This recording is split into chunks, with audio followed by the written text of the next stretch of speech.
Hi, hello, welcome back to Bioenergetics. Today I'm going to talk a bit about mindfulness and to tie in with bioenergetics because, seen from the outside, you'd probably think that they're quite different practices.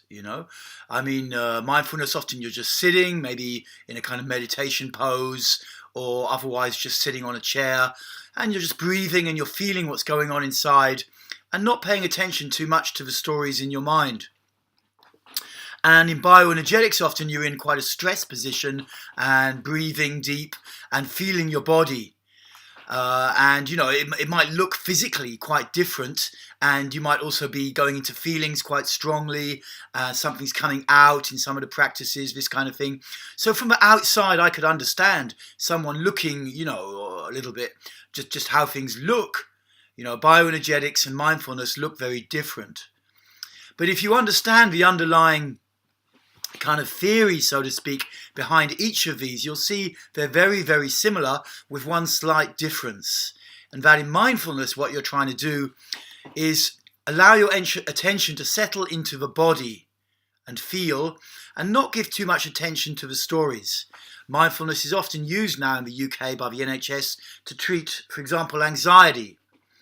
Because you need to simply, instead of following all the anxious thoughts all the time, you just feel the body. You just maintain an even breathing pattern, and you just feel what's going on inside your body, the sensation of the body, not describing it, not having to make any kind of narrative up about it, just feeling it. And over time, this allows processing. And the only difference with bioenergetics, is that it's like you're going to look for the shit.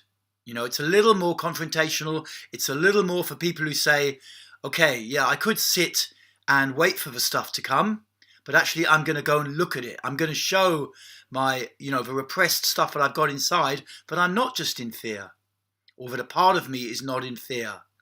And so if you're doing something like, say, the bow and the archer, cornerstone bioenergetic practice, you're leaning your body over, reaching down towards the ground, and you're breathing and feeling your body. It opens up the lower back, which is one of the main areas where a lot of emotions are repressed. And then if you keep breathing nice and deep and you feel, it starts to process. Exactly the same as mindfulness. Exactly the same. It's just that you're using body posture and increased breathing to actually bring stuff up. So that's why I call it mindfulness 2.0.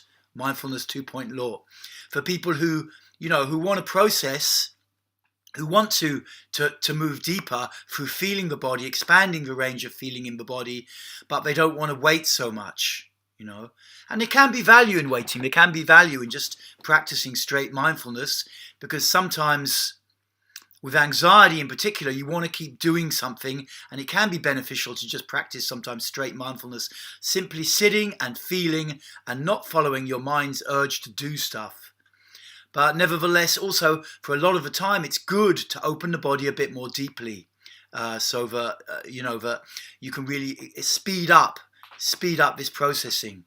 When you consider like cornerstone key Buddhist practices such as Vipassana, which is basically sitting, paying attention to one of the autonomic functions of the body, such as usually the breath, the movement of the breath at the nostrils or at the belly. You sit and do that. I'm sure as if a Buddha was kind of rocking up today instead of 2,500 years ago, he'd have been well into bioenergetics. Maybe not all the time, but he would see straight away the incredible closeness between what he was teaching with Vipassana, which was the first practice that the Buddha taught upon his enlightenment, and bioenergetics. So, hopefully this is useful to help your understanding of what's going on, because often I see in the group room or when I'm working with clients one-to-one, as soon as they start to open the body with the bioenergetics, their defensive layer in the mind is triggered.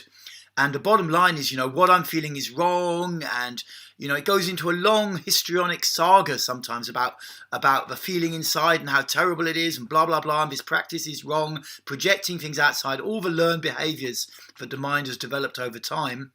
And in actuality, all that's happening in bioenergetics is you're feeling stuff. You're opening up areas where you've been holding and repressing. Everything stuck in the body is your natural emotionality, but some of it your brain has been repressing. Okay, so that's my chat for today. I hope it's useful and furthers your understanding of what bioenergetics really is, to demystify it a little and to place it within a category of other kind of meditative and similar therapies. Okay, keep doing the bio, keep going for it. Don't allow your defensive layer to take over and keep taking you out. Keep coming back, keep breathing, keep feeling, and keep opening the body, and all will be good. Okay, see you next time.